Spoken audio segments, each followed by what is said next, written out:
For drawing a 180-degree gauge chart, first we need to create one cell for the percentage.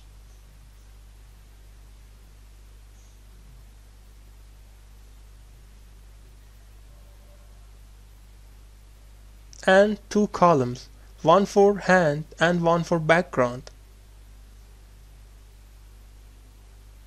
In the background column, write 180, 60, 60, and 60 respectively.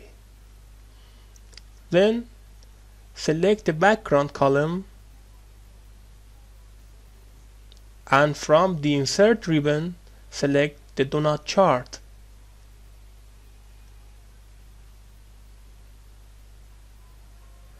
In the chart, remove the title and legend.